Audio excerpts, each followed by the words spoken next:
You should be telling your parents, I'm ready to have sex, and your parents should be finding you a safe space to do so, and then you should be coming back and you should give your kid a giant hug. But first, a word from our sponsors. HotMovies.com has long been an ethical and affordable place to hashtag pay for some of your porn. Now with Hot Movies Select, customers gain access to unlimited viewings of tens of thousands of additional films from all their favorite studios for the low price of $24.95.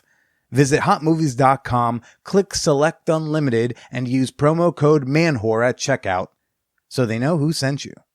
It's the vibrator that has no equal. And now, Motor Bunny offers their thrusting sex machine, the Motor Bunny Buck. Enjoy a fan whore discount at manwhorepod.com/motorbunny or use promo code manwhore at checkout. Now let's get to the show. Welcome to the Man Whore Podcast.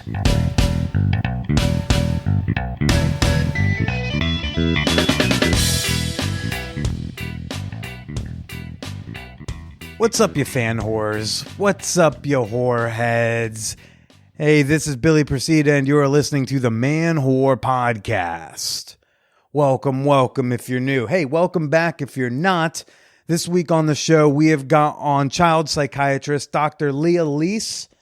She's got a book out now called No Shame, Real Talk with Your Kids About Sex, Self-Confidence, and Healthy Relationships. And I'm really excited to share my conversation with her in a little bit. But first, my dad calls me over the weekend to talk about these alleged travel plans we have in January. The Grateful Dead are playing some shows, like some sort of 3-day festival in Cancun. My dad back in March asked if I wanted to go to that. And I was like, yeah, sure. It sounds fun. But I didn't put it in my calendar. I can't remember. I haven't really put stuff in my calendar more than a couple months in advance. Sort of a habit I formed over the last year and a half. I don't know. Call it a disappointment self-defense mechanism. And so my dad calls me and he's talking about let's talk about January. And I'm like, what's a January? What are you talking about? You don't know we're going. I think we all hope that we'll get to go. Remember last time we made plans collectively? And then everybody all at the same time had them canceled? Yeah, why don't you talk to me in December, Dad, and we can discuss it as a realistic possibility. But it'll be cool because, my dad, when my dad was around my age, he took his father to Italy. And they had some sort of whirlwind trip over there. Allegedly so good that, they got kicked out of the country by the cops.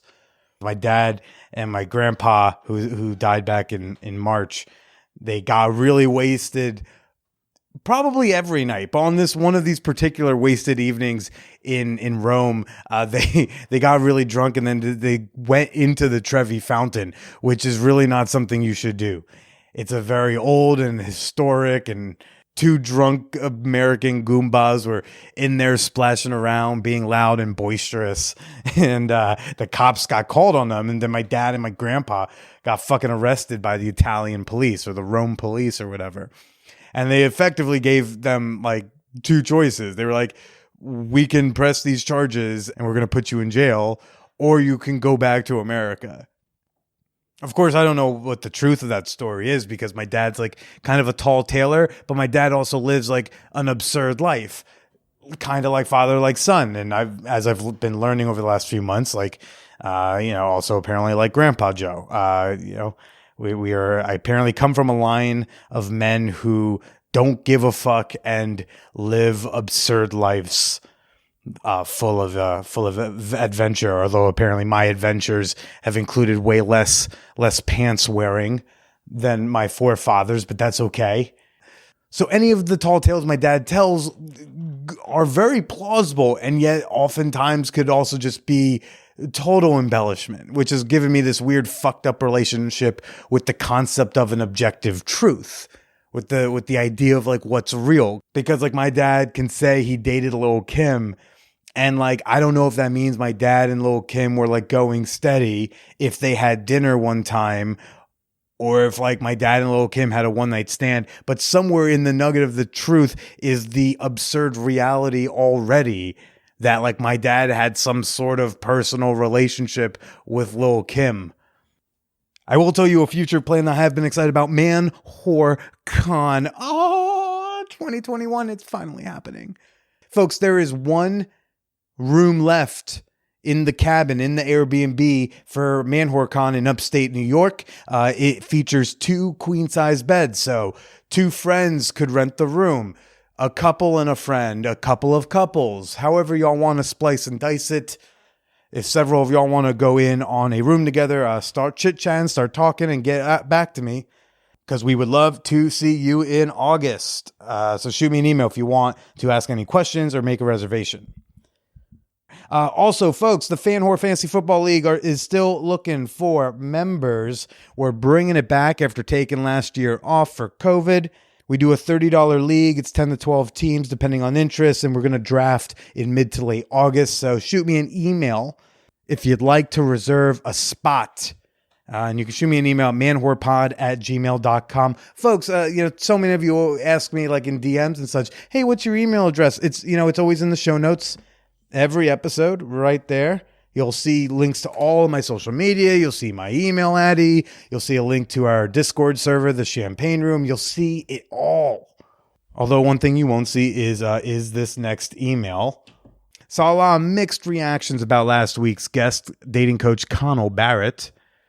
There was some chit chatter about it, some positive and some negative chatter about it on the Discord server. And then I got this email from Liz. She writes, "Hi, Billy. First, I love your podcast. You are an amazing interviewer and have an authentic humility and down-to-earth approach, which belies your actually very sophisticated thinking. A charming combination. Sweet. She's not mad at me, it appears. I appreciate that you interview a variety of folks and that you don't necessarily agree with all of your guests. You acknowledge that your most recent guest overused male-female stereotypes, and that was important, but you could have gone further. I wish you had pushed him back more, to be honest. The jackass is actually teaching men to approach random women in parks and at stores? How obnoxious. And also totally unnecessary in an era of online dating. Thankfully, you schooled him about why that's fucked. He seemed to think men are just scared, when these days it seems most men have been told it's a bad fucking idea. They're just being respectful. What an idiot. It was also funny to me how he kept talking about going in for the kiss and how to deal with rejection. And you were like, I ask, which was a massive revelation to him. Again, what a massive idiot. He treated women like trophies and talked about dating as if it were a game, with the biggest prize being the hottest chick, which was so gross. Also, what a psychopath. How could he have thought making racist jokes was legit no matter who told him to? He lives his life using strategies. Even authenticity is a strategy in his game. Wow. The sexist stereotypes were just flying too. This dude is a massive throwback. Thank God most men are past where this jackass is. If this clown can make money offering dudes dating advice, then you can too. And I would 1,000% prefer you were doing it. Just saying, Billy. Your insights too often make me swoon a bit. Thanks for the great show, Liz."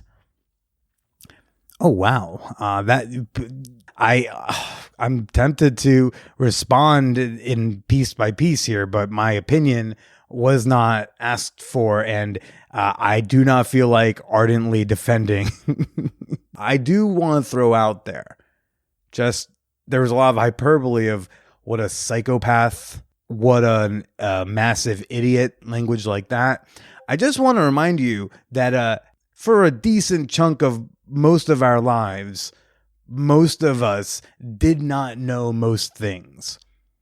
I mean, just a few years ago, I was like arguing and ranting about the ridiculousness of they, them pronouns. We get new information, we learn new things, we hopefully develop new opinions on those things with the new information. None of us just get to flip on a sex positive switch or listen to a few Dan Savage episodes and now we get it. I don't fully get it. There's still shit y'all probably hear me say that that will possibly years later look back on and go, I cared that much about demisexual pride flags. Oh. Anyways, aside from that, thank you for sharing your feedback about last week's episode with our guest dating coach, Connell Barrett. And if you missed last week's episode 387, maybe scroll on back, make sure to add it to your queue. And if this is your first time listening to the Man Whore Podcast, I do invite you to click that follow button, that subscribe button, whichever podcast app you're using, whatever. Make sure that you're not going to miss future episodes of the Man Whore Podcast. Click that button. While you're at it, if you can leave me like 5, 6, 17 stars, whatever the maximum on the system is, that'd be great.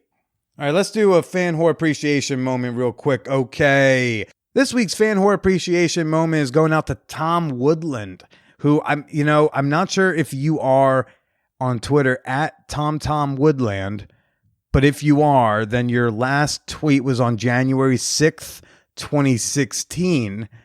And the tweet was, 2016 is where I'm about to grow up. And, I saw that and I was just like, I hope he did. And you know what? Supporting independent content creators, very adult thing, very grown-up thing to do. So way to go, Tom Woodland. Thank you for supporting the Man Whore Podcast on Patreon. Yeah. And you too can support the Man Whore Podcast and receive a slew of great rewards in the process. Is the best way you can support this show. All you have to do to join is head on over to patreon.com/manwhorepodcast. That's Patreon, patreon.com/Man Whore Podcast. Other ways you can support the show, as always, is support our sponsors. Use promo codes, use those special URLs. Those very much help.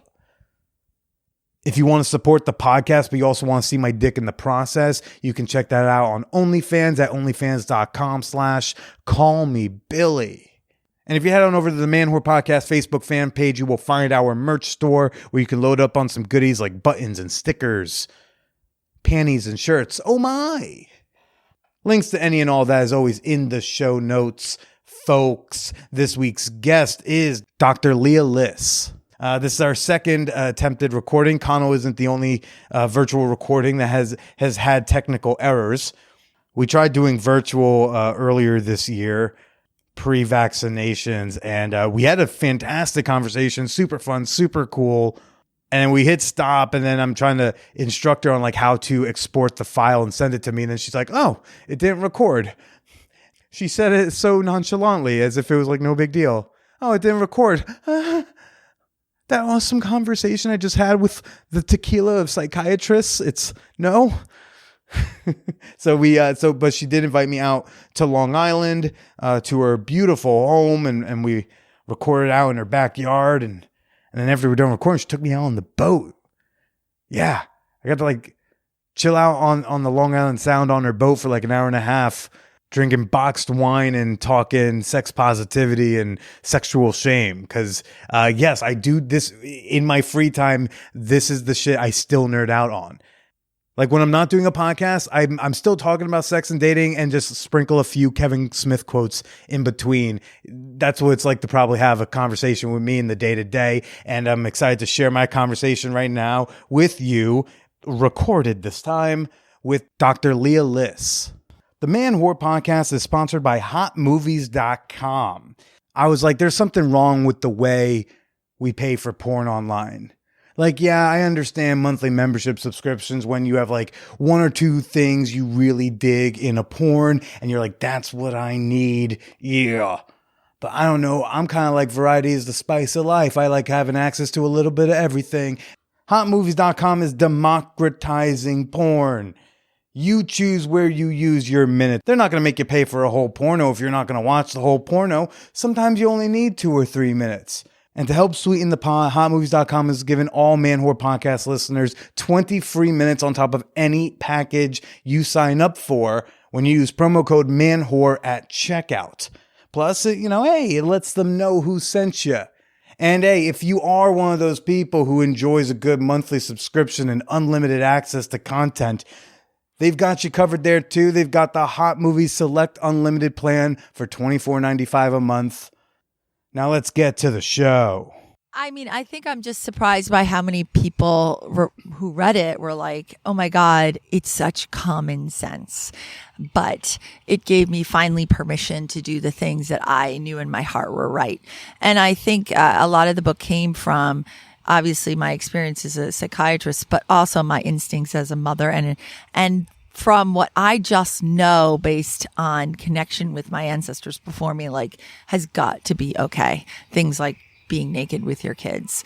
Well, how can that be wrong? Like, how can anyone ever say that that's the wrong thing to do? There are some cultures where they never put on clothes. The kids aren't damaged because of it. So I just think about, how people came before us and how they would react to nudity or how they would react to boundaries and things like, people lived in huts where they had to have sex in front of their children because there was no place else to go. There's no other room. Their children weren't scarred by it. They have a 5-bedroom joint in the Hamptons. They were like, no, we have the hut. Yeah. This is it. The kids didn't grow up completely scarred from seeing their kids have sex. So if your kids walk in on you having sex, are you going to lie to them and say you're wrestling? That's absurd, And so a lot of it came from just intuition about how people would live and ancestors and how healthy living is. And so part of it was just, using common sense, but part of it was my experience as a clinician. And part of it was all the research I did on sex education in other cultures. I feel like a lot of the common sense with the shame is just like, well, why is that shameful? And then they go like, well, it's just common sense. It's shameful. Why? And they have no why. And it's like, okay, well then how about what if nudity was not this crazy idea? Then would all this other stuff make sense? It's like, oh yeah, then I guess if nudity's not a big deal, then why wouldn't like a family go to a naturist resort or something like that? Well, a lot of families do, and there's it's a big one in Jersey, I think. Yeah, there's kind of nudist colonies all over the world, and with families, and they're all absolutely normal people, and they're fine. The kids are fine. Like, have you gone to one of those like resorts? I have never been to one, but I did study an open relationship. It's called Tamara. Okay. It's in Portugal, and I think it's Portugal or Spain. I have to look, but I think it's Portugal. And I was really blown away by how they raise children and their constructs. And they're not nudists, but they practice consensual non-monogamy. Mm-hmm. And what were you so fascinated by and how it affected the kids or didn't affect the kids? I thought the kids were incredibly well taken care of. They had a children's school, it was called. And all the kids were put into the school, and they have a children's home. So when the parents were working, or if the children just wanted a break from their parents, they just went to live in this like kind of communal home that any kid could go to that were run, each parents would take shifts in it. It was also the same place they sent the kids for daycare. And then once a month they had parenting meetings where all the parents would get together and speak about the issues with the children and fascinating things like first sexual initiation for a young girl or boy.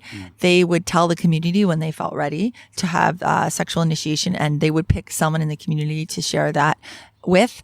And that person usually is quite flattered. They didn't necessarily have to be in a relationship, and they kind of send them off to have sex, and then they would come back into the community and they would have a party. So it was like a totally different construct. What? So like the town has a party when you lose your virginity? Yeah. That's amazing. Yeah. Why don't we do that? I think it's amazing. You should be telling your parent. Well, that's why I say you should be telling your parents, I'm ready to have sex, and your parents should be finding you a safe space to do so. And then you should be coming back and you should give your kid a giant hug. And it sounds like they pick someone maybe based off of like, oh yeah, no, we know Jeff's pretty safe. And she didn't come back crying last time. So that seems okay. Yeah. That sounds like an interesting way to do it. Well, sometimes it's, they're in a relationship because they're in love, and that's very accepted. And sometimes it's just they want to have sex and explore. So it doesn't have to be that way for this community. But, it's just a different approach. And did any of this study, like in studying them, did you see that the kids had any sort of the teenagers, they have a better understanding of their body or sexuality or something? Well, they didn't have any higher rate of STDs or, they didn't have, they had a much more profound sense of intimacy and love and connection within the elders of their community amongst their partners. It was a very evolved situation where everything was talked about. Uh-huh. None of it was under cloaks, and they didn't have a lot of shame compared to what we have. I mean, they're talked so openly about sex, and it's very interesting how everything evolves because the lovely man I spoke to had 3 women in the community, which he had babies with children with, and 2 of which he lived with, and 1 of which lived separately.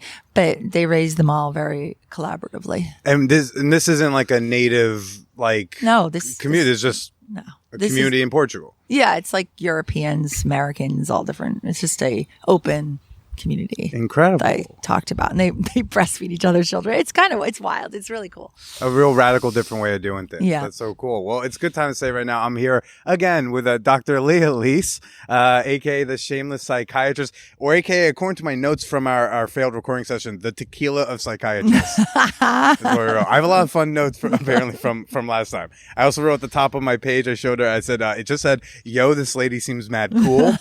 So like I showed up being like, oh yeah, no, this is going to be fun. I remember that being a good time. Not just any tequila, the Casa Dragones of psychiatrists, my favorite tequila. It's such a good tequila. Like it's clearly too expensive for me to even know it exists.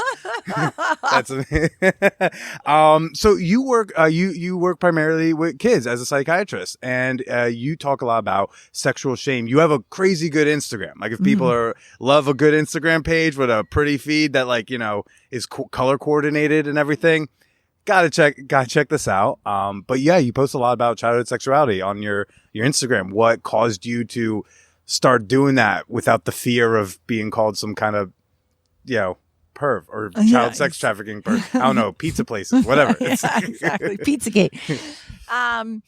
I, have been so passionate about mental health since 15 years old. I would say borderline on obsessed with my job. I just love it. It's a calling. And through my work at St. Vincent's with all kinds of alternative sexual identities and genders and constructs and parents, I decided that there was just so much shame that went into people's feelings about their sexuality and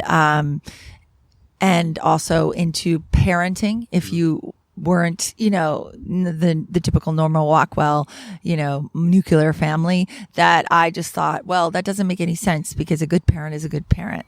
And we have to stop judging all parents for how they ended up having their children, single parents or, whatever it may be. So I decided I was going to develop a paradigm around thinking around sexuality in our country, and I wanted to go from micro, which means treating patient to macro. And so I wrote the book, No Shame. Real talk. Is that what writing a book is called? Macro? Like instead of one patient, I was going to do like a high level, try to reach like a lot of people. So then I wrote the book, No Shame, Real Talk with Your Kids, about sex, self-confidence, and healthy relationships. And then I've been like blogging a ton about whatever parents seem to be interested in now. And I'm even now starting more of a educational platform for around shame for now millennials. And I really want to think through marital paradigms. And so I'm just loving it. Do you wouldn't consider that you're doing sex ed as much as you're kind of like taking away shame from folks who are learning more about sexuality and whatnot? Exactly. I mean, I started with, this idea of sex ed, but quickly I realized that it wasn't about sex. It was about shame. So whether it be about your body or about, societal paradigms that repress us and keep us from, living our best authentic lives to whatever it is. But it started with a parenting book. What do you think is one of like the introductions to shame that parents instill on kids? Because, right, kids don't pop out and go and have shame. Like, it's not a natural thing we have, right? You only have shame when you start to realize the societal constructs that most people believe in, and then you realize you don't fit that mold. Like in Sparta, like they kill people. Like if you weren't killing people, you'd be ashamed. It's like, having my quotas down Exactly. in May. I gotta murder somebody. But it's like here we would say don't do that. So you should have shame when you do the murders. So. Yes, and shame is there in order to keep society. I mean, it's an emotion that was biologically evolved to keep us from going too far outside of our community constructs. So that way there was safety in numbers. So in our brain, we developed shame so we would stick to the societal constructs that your community believes in. So therefore we could be a cohesive unit. But a lot of times that goes in a direction it really doesn't need to go, and the shame can cause depression, and the shame can cause, a lot of other issues, poor self-esteem and things we don't want. So most of shame is not very helpful. Well, what are some of the things I'm sure a lot of parents don't. I hope a lot of parents don't want to instill sexual shame in their kids, but what are some of like the early acts? What are some of the missteps they make in the beginning that kind of plant the seeds for it. Well, a lot of the shame around early shame comes like from shaming masturbation.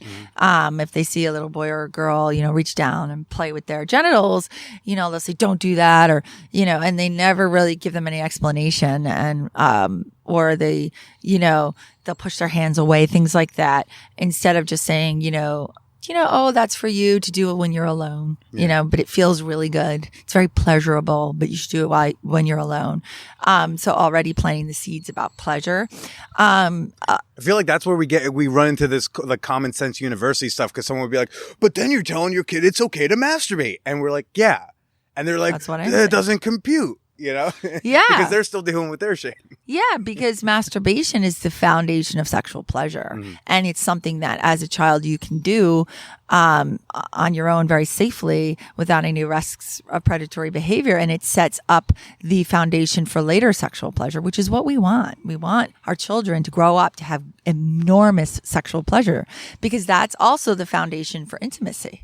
And again, I think, again, the common sense university PhD students would say, like, why would I want my child to have sexual pleasure? And they forget that their kid will grow up to be an adult. And then it's like, do you really want your adult kid to like not come? Like that sounds really mean. I know. Like, okay, like it's fine if you don't want to think about like, a 12-year-old kid coming, but like think about your future kid. Don't you want to set them up for sexual success? Well, not just that, but if you're talking about a girl, right? We have this clitoris, which is, as big as a penis on the inside, real full of these amazing nerves. And love a gal with a big internal clitoris. Exactly. And, that, size king over that here. magic button, it sets out the foundation of their sexual pleasure. And so later on, when they enter into their sexual relationships with a man or woman, whoever they choose, if they don't understand how to please themselves, oftentimes they can experience pretty intense pain. And that could cause some serious psychological trauma of anyone who's like dyspareunia and other, women who have these issues. And I think a lot of that comes from the lack of understanding of masturbation or the fear of masturbation. That sets up the stage of not having those problems later on, serious sexual problems. Yeah. And I think there's something about, I remember my dad, I have a distinct memory of like my dad catching me masturbating once. Now, granted, it was on the family computer in the living room. So granted, it was like 1 a.m., but also I should know my dad snacks at night and I should not do that there. But he wasn't yelling at me like, what are you doing? You're not supposed to do that here. He was throwing in my dad was like a Lothario as a high school student. So, and he had this kid who like did not even know how to talk to girls, so he he catches me doing it. He's like, that's you're supposed to get a girl to do that for you. What are you doing? Come on, stop that. No, you're supposed to get a chick, because that's his own fucked upness. Yeah. But then to me, I'm like, if I jerk off, that's a failure. It's like, someone else was supposed to. How do parents who are dealing with their own sexual shame, like, are they even in a position where they can responsibly, like, deal with their kid? Let me rephrase that differently. Are they in a place where they can actually help prevent instilling shame to their kid if they haven't dealt with their own sexual shame? Well, no, but which is, I'm actually perfect. You said that, because I'm starting an educational platform and a webinar that's called Owning Your Sexual Story. And the point of that is for parents who have a lot of sexual shame to sort of process that shame so they can pass down intergenerational wisdom, not trauma. So it's through the process of owning your own shame. Can you really be that wise Yoda that your kid needs you to be? And that requires you working on yourself. And that can be really scary and freaky because we all internalize so much shame as teenagers. But if you go through the process of looking at it and, taking those skeletons, pull them out of the box and just go, boo, and watching them run away, you really can be what your child needs instead of just being this shame bucket. There's also something like it's a humility in accepting, like, I cannot be the Yoda for this situation and passing along better resources to the kid. Because like my dad loves to be the Yoda of any situation, even if he has exactly 0% knowledge in the field. Billy Sr., if he can figure out an opinion to have, loves to give you an opinion and say like, no, this is what fathers do. I tell you the thing. I don't know if it makes sense, but like, you just listen to me. And I don't know, it's just fascinating because like he was never in a position to do that. I remember when he came in to give me a talk, like the talk. It was very short. It was pretty much just like, use a condom. It was a combination of him trying to just get the words, use a condom out, and me trying to say, Dad, this is so irrelevant because no girl will talk to me. Yeah, and I think, reading the book and getting some sex ed information is good, but it's only as good as your own ability to relay the information without turning red or freaking out, or your kid being like, this is so painful, I'd rather die than listen to you for one more second, which is what most kids do when the parents are so awkward and uncomfortable with it. So which is why I really recommend you start really young, and then the sex talks be ongoing, and then therefore you start to really get used to it. It's like, stage fright. It's like sex ed fright. You get over your sex ed fright. Did you find it really easy to do with your children? Oh, yeah. Are you kidding? When they were really, when they were youngsters? I mean, I have to laugh because they just started at my daughter's school, sex ed. I forgot what they're calling it. And I'm like, well, you already know all that stuff, so just make sure you let all the kids know everything you already know. I was like, raise your handle on class, correct the teacher. and I got annoyed because they told me that actually, teacher, yeah, Miss Gagliola, no, that's no, it's a vulva. That's not the vagina. I know. I was like, make sure they don't use vulva. I mean, they don't use vagina, and they, you tell them what the difference between labia and vulva is, and all the other things, and she's like, Mom, don't, that would be so embarrassing if I started educating everybody. I'm like, no, own that. It's your mom. You'll be the coolest kid in the class. And then I got annoyed because they told me they're separating the boys and the girls. I said, why are you separating the boys and the girls? I was like, what can the boys know that the girls can't know, or opposite? And he said, honestly, it's not for that. She's like, we do it because the boys get so embarrassed they can't handle it, and they just laugh and go crazy with the girls around. So the class just becomes like a large, bunch of monkeys in the barrel. So that's why we have to separate them, because the boys can't handle it. Well, but like, did it come so naturally to you? Like when with like your first child, like when it was like, okay, it's time to start doing these talks. Like, did you feel like you nailed it the first time? Did you learn from the first talk to then for the next kid to have a better talk? Yeah. Well, I read them. I read a bunch of books. Books are a great way to them. Sex is a funny word. It's not historic. When I was pregnant with my second child, my first child got the whole lesson on how babies were made. And so we went through every month, like what was happening with the babies. We talk, and I'm also really into this idea of like, there's so many ways to raise a family. So they know all about IVF. They know all about IUI. They know all about surrogacy and how two male parents have a baby, how two female parents have a baby, adoption. I mean, they know all of stuff and I even try to, like, if I have I have a really good friend who's a single sex female, and I went through the whole story of how the baby was conceived. It's a great story. So it's an interesting story. It's a modern age story. Is there a story you would care to share? Sure. I mean, I won't use her real name. We'll call her Jennifer. But Jennifer married Rose, and Jennifer and Rose took a bunch of eggs out, found a sperm donor on California cryobank, fertilized the eggs, had 5 embryos, and they did not know who the mom or technically the dad, because it's some sperm donor. And then they proceeded to. So the one gets all, like, basically 3 parentals are kind of mixed in the one, so to speak. So it's 2 moms, 2 eggs, and 1 sperm. Right. And so they had 5 embryos, which means fertilized eggs. And then they did them by order of how healthy the embryos were, not knowing who the mom was. So first, Jennifer carried the first, and then they had a couple of miscarriages, and Rose carried the second, but they still don't know who technically the mom genetically. is. Yeah. Oh, that's really interesting. But so you can say we don't know who the genetically the mom's going to be, but we can pick who's going to carry. Mm-hmm. Wow. Learn new things every day. Yeah, it's an awesome. So they're just about to have their second, and so we don't know who the mom is, or technically the dad, because it's from a sperm bank, but it's the same father. Yeah. So I think a really common concern or question, even among like sex positive parents who want to do the best they can to not instill shame, but don't know, like the concept of age appropriateness often comes up when we talk about sex ed and kids. What's your stance on age appropriateness, if it exists, and if it does, like, what's a good way to parse that out? Yeah, it's layering. You have to layer the talk. So it really starts with naming the body parts correctly, talking about masturbation, and then talking about what I call body autonomy, which means who gets to touch you and in what circumstance. So the privates, what's in the private area, nipples, buttocks, anus, labia. penis, scrotum, and those are the privates, and those areas are off limit to everyone except for me, you know, the other parent, the doctor, and if anyone touches in those areas, I need to know immediately. And that's like Uncle Tony. Sorry, Coach Tony. I didn't want to go too real with an uncle. I thought I'd go Coach, but Uncle came out. I don't know why. What does that mean? I don't know. Do I have to journal, or am I just doing bad improv? You better try my webinar. I'm a little worried for you. But the idea of like, who touches you, why, the hugs, the idea of you can turn down a hug. Yes, exactly. Which you really want to offend a grandparent. Yeah. Tell them you can't hug them and be 7. Yeah, exactly. And watch them lose their minds. Did a 7-year-old just tell me what I couldn't do? Yes. And then the 7-year-old's like, that's right. Yeah, that's my body. And I call it the bubble trick. Like you have to invite people to come into your body bubble. And that's like very young stages of sex ed. And then you move up the line to biology, how babies are born, how they're made.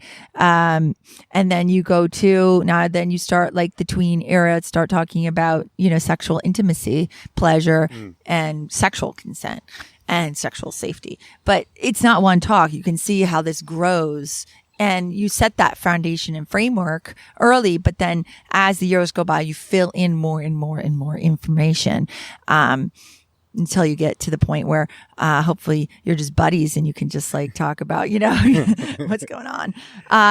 But it gets easier and easier the more you talk about it. You're kind of setting, if you do the groundwork right, you can build a new common sense for your kid. Because if I control who hugs me and doesn't hug, if no one's entitled to a hug from me, then surely no one's entitled to, most people aren't entitled to sex from me. No, right? yeah. Because like I control the hugs. Why wouldn't I also control the sex? But if they never get given that baseline, then the common sense might be like, I kind of owe this person that or this. I mean, I hope my girls are now 8 and 11, get to the age where, somebody's hitting on them and they're very specific about what kind of touch they want. Yeah. Like, I'll go on a date with you, but this is going to be a waist up date. Right off the bat. Like, I love doing that as an adult. Oh, I met up with someone yesterday. We took PIV sex off the table, and I don't know why I ever have to. I don't think I have to say this, but it's like when you take PIV off the table, anal's usually off the table. I know some people are like, I like to do anal vaginal. That's you, do you, boo boo. I'm speaking broadly, but we took PIV off the table in part because she was a little nervous because she felt comfortable doing like a more just like a come over. Basically, we wanted to like make a more creative space. So we'd like, let's take PIV off table. What kind of a sexual playtime will we have? We had like an accidental 5-hour like afternoon play date, just like rolling around, making out, touching each other, doing this, doing that. And it was way more fun when we took it off the table. And now it's like, this is this type of date. I like you said, like this is a waist up date. This is a kissing only date. This is a maybe I'll let you grab my boob date. Yeah. Like what a world that could be if we can just like blatantly put that out there. And it's not an affront to anyone either. No, it's the terms and condition you agree upon. And I think it's beautiful because it talks about being explicit with your needs and communication skills. And I think it's so brilliant. So, you can already negotiate that when you're younger and you give kids the language to be able to discuss it as a parent or an educator for that matter. But, what is the language like, or how do you turn someone down? Sexually. And I think you need to give kids a language to be able to turn them down. Like, in the book, I line out every like stupid come on line. Like, if you don't touch me, I'm going to explode or, it's like, well, I know you could take care of that yourself. Yeah. Or, I won't be your girlfriend if, I won't be your boyfriend if you don't have sex with me. But like, I don't, all right. Be like, obviously I wouldn't want to be with you if that's your condition, if you're going to blackmail me into being your girlfriend and I'm obviously too good for you, so it's like, you got to like have your like canned lines. So, cause all that shit happened to me as a teenager. I heard every single one of those stupid lines and I really felt guilty and shamed by them. And now I'm looking back at it being like, you just sex shamed me. Like what? Like, why didn't I just have the language and the confidence to like, be like, dude, I'm like 3 inches taller than you. Like, I don't need to do that. Yes. Dr. Elise is a very tall woman. And can tower over, dude. Yeah. And when I was younger, I was like walking around with my shoulders hunched and feeling very unconfident about my sexuality. And And what was the turning point for you to find that confidence to be able to say, shut someone down and not It was care? it was the hundreds of rectal exams I had to do during my surgery rotation in medical school. Not how I thought the answer was going to start, but okay, I'm listening. I'm definitely listening. It's the funniest thing, but after I saw all those butts and prostates, because I was in medical school at the time and I was doing my surgery rotation and I hated surgery because I'm so tall. So the lights would be, those little short surgeons, they would put the lights right on my head to see, and I'd have to hold the retractor and I'd like literally fall over and pass out. So after like the third time I passed out, I just said to the guys, I'm not going to be a surgeon. I'm going to be a psychiatrist. It's my calling. Is there anything else I can do to pass this? And they said, yes, you can write the chart notes and give rectal exams to everyone on the floor. And I was like, okay. And through the process of having to negotiate this, like an obviously attractive medical student going up to these poor guys and being like, bend over, we're going to do your rectal. It kind of like took all the mystery out of the whole thing, like negotiating consent, anatomy, all the joke. And after that, I was never afraid again. What do you think it was that did that for you? I don't know, just realizing how I was the boss in that situation, and they were, I was in the position of power over them, and they were really scared and anxious. And I realized, like, I guess it just made me feel like, oh, well, why would I not just take that power all the time? Like, what's so different about this than everything else in my life? So after that, I never had any fear of negotiating consent again. I don't know. Is this a bee or a fly? Just a fly. Okay, cool. I freak out at bees. Do you think part of that is just like seeing so many men, scores of men in this incredibly vulnerable position, and seeing they're not as scary as I thought? Yes, exactly. Like they can be scary. They have the capacity to be scary, but they can also be some dude bent over waiting for me to put my fingers in his butt. Yeah, and their vulnerability really spoke to me. And after that, I was never scared to assert my own sexual, and not that was sexual, but my own power over a situation. Wow, that's incredible. And did you, like after you found that, what was like a noticeable shift? Like what's one situation you would find yourself in, you'd have acted that way, but then post 100 butts. Yeah. How were you handling that situation? If anything comes to mind. I just think after that, negotiating sexual consent got very easy for me because I was just like, I'm going to tell you exactly what I want up front. When I was dating, like, this is going to be this kind of date. And it was so much better after I did that. So much better. And how were they responding? Oh, every time. It was almost like a relief. Either they wouldn't call me again because they were like, oh, I'm not going to hook up. Good riddance. In which case, done. Or they were like, that's awesome. And they just made it easier, as you said, like your date the other day. Yeah. and so when, again, we talk about like scaling up, like from the base, like, okay, we start with this and we level up. Is that something you got to talk with your husband about? Is that like to be like, what do we, like, I know what I think is appropriate to teach this child at this age about this topic. What do you think is appropriate at this? And then do you have to kind of negotiate that out? Does he kind of default being like, you're the doctor? I mean, he's British, so he tends to be a little more brutish. Yeah, British. He's conservative. I don't know if conservative is the right word, but they don't really talk about things openly. But I have really rubbed off on him majorly. And I think he now has come around to basically, obviously he read my book, at least I hope he did. And he has come around to believe that I'm right, and which I am on most things. And, except for decoration.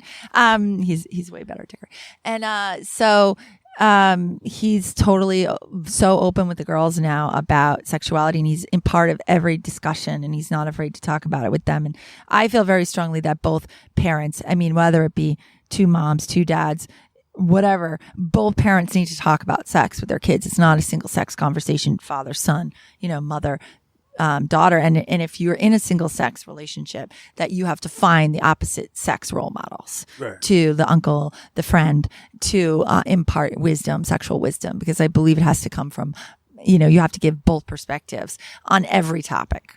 What do you think the conversation between parents should look like or sound like before they go to the kid, when they're trying to figure out what to go to the kid with? Well, it's like, okay, if we want to talk, let's say you want to talk about your kid, your daughter is going to get her first period. I think it's maybe makes sense for the mother to talk about how to use a tampon, but the father can talk about what it means to menstruate and means that you're now able to have a baby and what a gift that is, Well, what if like, say, 16-year-old daughter maybe wants to get her first vibrator, goes to mom's, I want to get vibrator. Maybe like one parent feels more prudish about that than the other. What should the conversation, because I assume they shouldn't battle that out in front of the kid. So like, what should that conversation between them be like when one maybe has a little bit more of a conservative approach? Well, I think that's more of a marital conversation about, how do you want to raise your kids in terms of values, but one of them's gotta, I had a friend call me about that exact issue because I just hear a lot of well-intentioned folks who just don't seem to know when the age. It feels like they want like a rule of like at these numbers, this is when we talk about these things. Yeah, I actually have that laid out in my book, and I have a timeline around it. But I definitely feel like there are certain conversations for certain ages, but it's so dependent on where your kid is. Like we all know that there's maybe you're just saying yourself, you are not. At 13, 14, 15, even thinking about it, right? And there are kids like more on the spectrum who are like maybe have autism spectrum or whatever, who are like way late bloomers or just kind of nerdier kids who are late bloomers. They may not be at all ready to have those kinds of conversations. And then there's the kids that are, by 12 or 13, better watch out. They've got boobs and they're like into boys or they're, Or they got boobs and whether or not they're into boys, the boys are going to be into that. Yeah. So those kids are like, you want to move those conversations up. So I'm not saying there's a hard and fast rule, but, you got to be ready to do it and changing the timeline by those years, depending on where they're at. So I could talk more specifically about what you would say at each age range, and I'm happy to. But yeah, I mean, if you want to give some examples, I think that'd be really fascinating because, like I said, it's just there's a lot of, I understand the parents who are instilling shame. I get more where that comes from. And then I think there's just a lot of people who feel like they want to do their best and they're just not sure. Clearly, they need the book, but give them a taste. Yeah. Well, so like an 8, 9, or 10-year-old, you might start talking about, okay, what's on the media, like pornography, and you might say things to an 8 or 9-year-old, like, I really don't want you to be watching people on TV or on computer programs that are having sex. I don't feel like you're ready for that yet. I don't think it will help. I think it'll be really scary for you. So that's the right conversation about pornography for that age. If you stumble, I'm sorry. Where do you instill the fire and brimstone? Yeah, exactly. Where does that go in? No. But then that same conversation about pornography changes. And by the way, if you watch it accidentally, please let me know, come to me and we'll talk about it. I'll help you process. If you have questions. Yeah, I'll help you process. I won't be mad. Don't check Urban Dictionary. Yeah, exactly. Please come to me. And obviously you should lock down a young child's technology as much as you can, parental, whatever. Do you do that? Oh, yeah. It's all locked down. And then, but of course they can watch it anyway, right? We all know that. But it's fine if the kid can hack their way out of the stuff you set up because they're still learning a new thing. They're learning how to computer program like exactly. Russians. And someday, That's fine, but at least make the effort to block some stuff. Yeah. Someday they're going to work as a computer program making $1 billion. I would have never learned about VPNs, exactly. if they had never installed the parental If your 8-year-old can set up a VPN, great. You're going to be a billionaire. Like, they can watch all the porn they want. They earned it. Exactly. But then 11, 12, 13, that discussion becomes different, right? Because they're going to start to want to watch pornography, and that's not abnormal. But then it's like at 12, 13, which we know they are seeing it, but like you're saying there's a desire to see it. Of course. Yeah. I mean, are you kidding? And I think by age 14, 80% of teenagers have seen pornography. So, it's like you'd be stupid to think they weren't, right? So then it becomes more of a question of, I'm not encouraging you to watch pornography if you're not ready, but when you feel you're ready to watch pornography, let's talk about it, A, and B, it's very important that you become a discerning viewer of pornography because, I've read some really scary studies about pornography addiction and what happens to the brain. And I'll explain to you the neuroscience if you'd like, if you're interested. But the broad strokes is then they have serious sexual problems later on. And that's not where a young kid needs to start, right? They need to start with like, oh, their first kiss. Like, isn't this amazing? Like their first touch. Start with Titanic. Yeah, Start with that exactly. scene in Titanic. It's a good start. Yeah. It's PG-13. And I'm all for pornography use when you're, older, but like you can't start there. Yeah. You 'Cause can't start at double anal. Yes, exactly. Or whatever is going on because you're going to ruin their little brains. So it's like, you cannot unsee it. You tell them you can't unsee it once you see it. It's like watching a horror film, and they can all relate to that. You can't unsee it. It might really haunt you, right?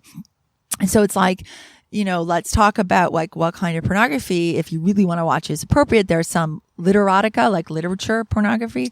That would be great. That was my high school bookmark. Yeah, exactly. Like that might be more appropriate. Or Erica Lust has a bunch of stuff that is like, I think she made it under the like pornography made by moms. Like it's more like that kind of beautiful, easy pornography to start with. And I think, I think that you can encourage your kid doesn't need that much at that age. Like they don't need all that stuff, right?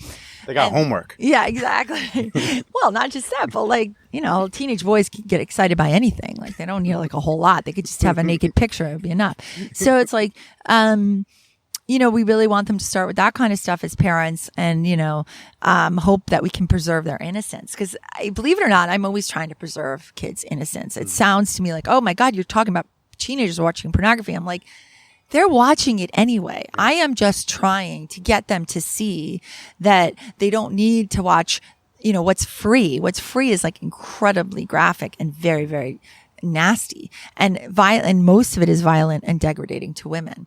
And they don't realize that a lot of this consent is negotiated off stage. Right. Also talk about how your body as a teenager is not going to look like the body of a pornography star, how, they already have been using contraceptive devices or whatever off stage. It's all negotiated. They have already been tested. And so all the things that you don't realize is happening off screen. Do you support like parents getting like a what they view as an appropriate porn subscription for a kid? If they find like an Erica Lust and say, ooh, this is your site, here's your login, you can digest anything on this site, I'm paying for it, and I think this is a healthy start. Is that something that you think is, or is that a little too line step? I have gone back and forth on this. I think if you know your child's already viewing pornography, that's the right call. And I don't think you have to pay for it. You can make them pay for it with their allowance or their whatever money. Like you don't necessarily need to be paying for their pornography, but if they already have money that they've been earning, that's a useful. But if you know they're already watching it, you keep catching them. Like, yeah, I think it is something to say. Like, I really think this is unhealthy for you. Let's negotiate a way to, it's called risk reduction model. Like, let's reduce your risk of seeing things that are going to be traumatizing. And the studies are now showing because of pornography, a lot of men are having a lot of problems with their relationships, with erectile dysfunction, other things, because pornography is constantly having to be more and more novel in order to stimulate you. And they did a lot of studies on this with Timogen's birds and different things. And so, the pornography industry keeps upping the ante in order to like keep people hooked.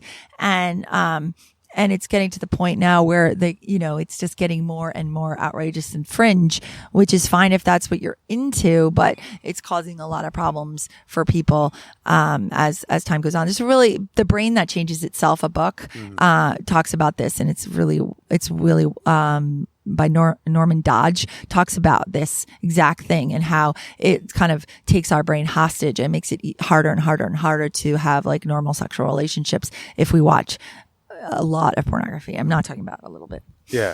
With a parent who's, say, out there dating, whether they're non-monogamous and they're bringing additional partners in, or they're a single parent who's off dating, do you have any like guidelines for that on how they can introduce partners, or how they do things responsibly, appropriately? No, yeah, that's a good one. For any parent introducing a new partner, whether it be polyamorous or otherwise, I really recommend that new girlfriend, boyfriend, whatever, new partner. I really recommend that you really take in consideration that your child wants to have a sense of control. So it'd be way better if they didn't like catch you, sneaking the person around. It would be great if you would say like, this is a person I'm interested in romantically. They're going to come over. And then you allow your child to feel like they're a little bit in control of the situation. So when they walk in, oh, why don't you tell, Bob here where they should sit at the table? Oh, why don't you show Bob your room and your toys and your poster or your favorite blah, blah, blah. Or why don't you play a video game with Bob? And it's like they get to say like, okay, like this is my house and this person's coming in and respecting me. Meanwhile, this is like a 6-year-old. Yeah. Right? Just because for me, it's really fun to imagine a 6-year-old going, this is my house. Yeah. That's my juice. Yeah. Like, Bob, I want you to sit at this seat, or let me show you my, even if the person's been there 100 times because you have alternate, you're share, they can pretend they never been there. Like it doesn't have to be like, Oh, wow. Oh, is that where the bathroom is? Oh, thank you for showing me. I had no idea. Exactly. Because, it gives your child a sense of like, this isn't being thrust upon me. I have something to say. And it may even be good to meet in a neutral space, like a park or a playground or a museum the first time, depending, because you don't want your kid to have this viscerally get their, hairs on the back of their neck to stand up, negative reaction to this new person. So you want to like break them in, slowly with the messaging. And so that's how I recommend you do it. And on the flip side, and I have this question apparently from last time, and so I remember us going into this, which was now for teenagers, on the flip side of that situation, where should your teens have sex if they're having sex? Yeah. And there's only one place, which is in your home. Teenagers don't have their own apartment. And where else are they going to have sex, right? Oh, gosh, for just generations, they figured it out. Yeah, exactly. This field, that field. Yeah, exactly. I mean, that's another common sense one, which is like, okay, back at the football stadium or, at a party, someone else's party.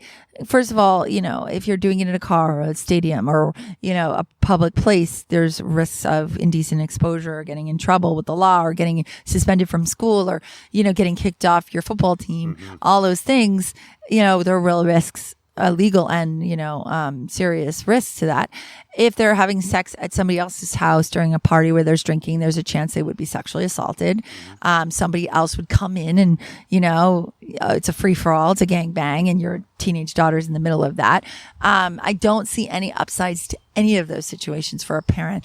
There's really only one safe place, and that's in your home, and you need to provide that space. So whether that be in the basement or in the guest room or in the office, or if you have a very small apartment, you do what you do in a dorm room, which is, you go out for a little bit and you let them know when you're coming back.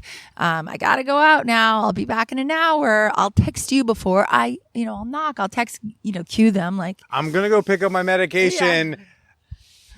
5 pharmacies away. Yeah, exactly. I'm going to the far one. I just feel like it. Yeah. Probably take me, I don't know, about 80 minutes. Exactly. Because, at the end of the day, that's the only safe place. And then you can make sure there's a ton of contraceptives available. Like you have the condoms right there. Now, what's the risk if you really put a foot down to like no sex in this house? Well, I mean, it's the same risk that everyone in our generation, it's you just create the subversive lying teenagers. If you don't want your teenager to be a manipulative, lying, subversive teenager, then don't set those kinds of rules, because that's exactly what you'll do. Yeah. Have you? You think you're going to prevent them from having sex? Did they prevent you from having sex when you exactly. were a kid? Right? It's like, of course not. You're just going to put them in a dangerous situation. Don't have ostrich syndrome. Mm-hmm, mm-hmm. And do you find that like you're having? I'm sorry, remind me the ages. I think you said one's like an 8-ish, right? Mm-hmm. And then the other one's like middle school age? Well, there's like the 8, 9, 10. Then there's like the tweens, 11, 12, 13. I meant like, your kids. Oh, 8 and 11. 8 and 11. Have you run into questions that you were kind of like unsure of? Or are there questions that even though with all the training you've got, you're still a little nervous about them eventually coming up? No, I don't. Yeah, they're good. I mean, I don't have any, nothing really. I mean, lots of things throw me, meaning like as a parent, like I'm always surprised how quickly they grow up. But nothing that, I couldn't answer yet. Sure. We'll see. And then I think we alluded to this before. It's like you've got to be that mom at school. Like you are the one. For sure. And I got to imagine there are some parents who are not as thrilled sending their kid over to the sex therapist talking lady. It's like that mom from Sex Education. I don't know if you saw that show on Netflix. Oh my God. I'm like, I think I'm that mom. And that probably makes you really happy. You're like, I'm that fucking mom.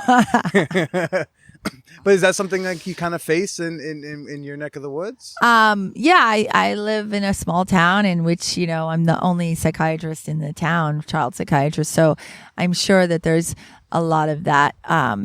But it doesn't matter to me because I got to do me. You don't care what they think. I care, but I got to be me and that's it.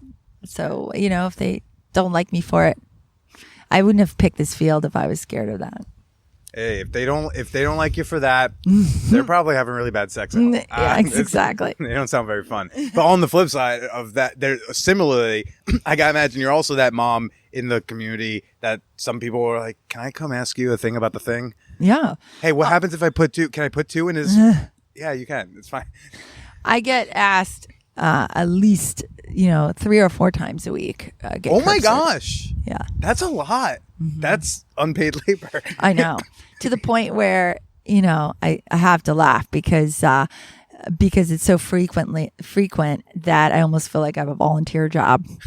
How do you feel about that? I mean, it's a blessing and a curse, of course, but I'm happy to do it. I'm a little bit of a sucker. I'm a little, most of the time. So more of the time, it's that than the other way around. I get curbsided all the time. Do you ever have to kind of go like, ugh, I don't know if I want to give that. Like it can be person dependent. Do you sometimes like, I can ignore that text. I don't know if I really want to talk to her about this.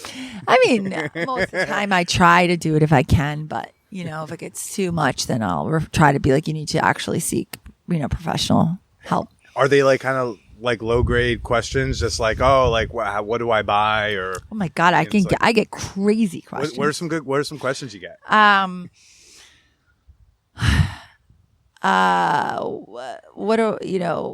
do I do if my kid found my sex toy? What do I do? My kid walked in with me having sex with like someone I just had a one night stand with. What do I do? My kid I mean, so many things. My kid just got an STD. How do I handle it? Or, everything you can imagine. I've been asked. People think that, I guess because I'm a psychiatrist, I won't reveal their confidences, and I don't. Yeah. I don't. I mean, I there is something about when you talk about sex openly especially on the internet. It's like you just become that person for even people who you don't like really know. Yeah. I mean, I get from like I'll have a kid from high school who bullied the shit out of me. Will be like, yeah, man, like I think I might be bisexual, and me and my girlfriend are thinking about having a threesome, so I can explore that. Do you have any tips? I'll be like, can you apologize for calling me those things before first? Can we just like quickly close that?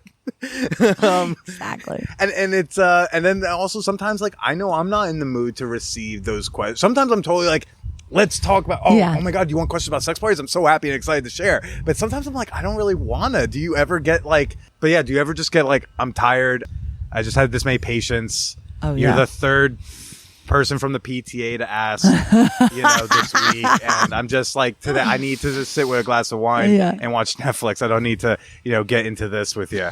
Well, boundaries are important in my line of work in general.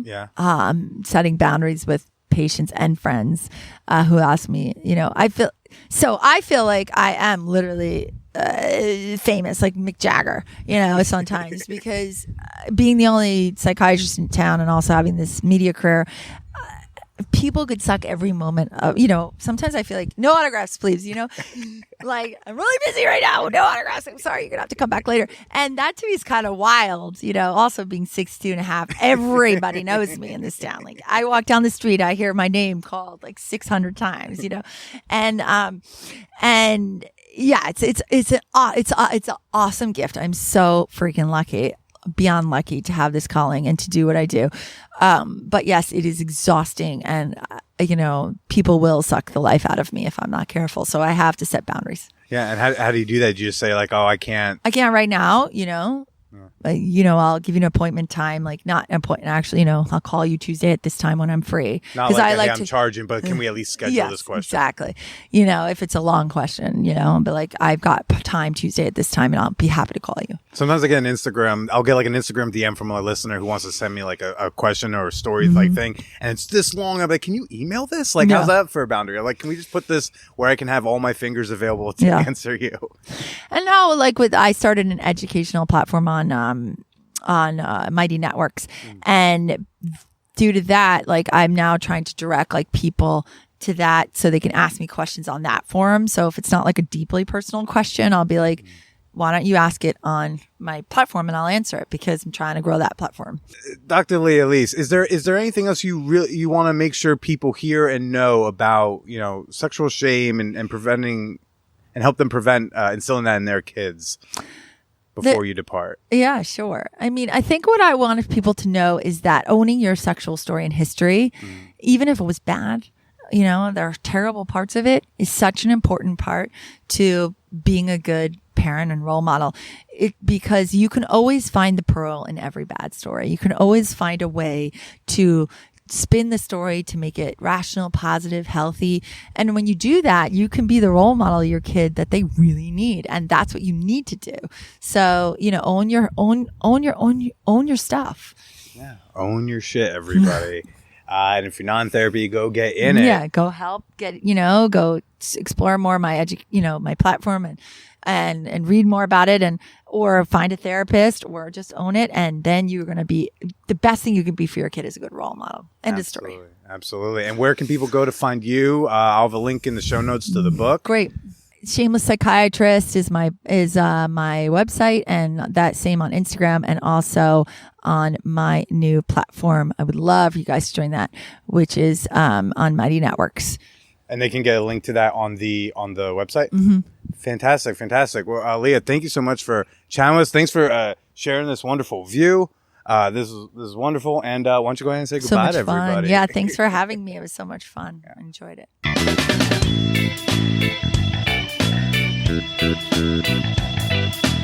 I'm kind of surprised I brought up that dad catching me masturbate story. I don't think I've really thought about that terribly often, and certainly I don't think I've brought it up here on the show or like on stand-up or anything. That's so funny. We'll see what those memories start to yield creatively. I hope you enjoyed this conversation with Dr. Leah Elise. You can send me an email with your comments, your questions, your criticisms. I don't rip apart all the criticisms, I swear. It was like I didn't want to disagree with her opinion on Connell and dating coaches, but like I did want to remind her, hey, we were all massive idiots at one time, right? Anyways, you can send me any and all that over to manwhorepod@gmail.com. If you want to chat with your fellow fan whores about this week's episode, as well as any of the episodes of the Man Whore Podcast, you really should come join us in the Champagne Room. The Champagne Room is a fun, sex-positive, supportive Discord server we've got going on. It's free for everyone to join, and you can join us at manwhorepod.com/Discord. And shout out to those of you who have emailed to participate in our upcoming Pepsi Challenge for couples. I'm so happy that we're already getting people filling in. I know I've got one couple lined up. If you are a couple and you'd like to participate in our we'll call it a Pepsi challenge of cocksucking, so to speak. If you think you know your significant other quite well, if you think you can pick out your partner's blowjob skills out of a lineup, you should shoot me an email if you live in the general tri-state area. manwhorepod@gmail.com. We'd love to maybe make you two break up on mic. Hey! Folks, again, the best way you can support this podcast is by becoming a member on Patreon. Yes, just $2 a month lets you sleep securely, knowing that good old Billy in Bushwick has got a roof over his head and condoms on his cock.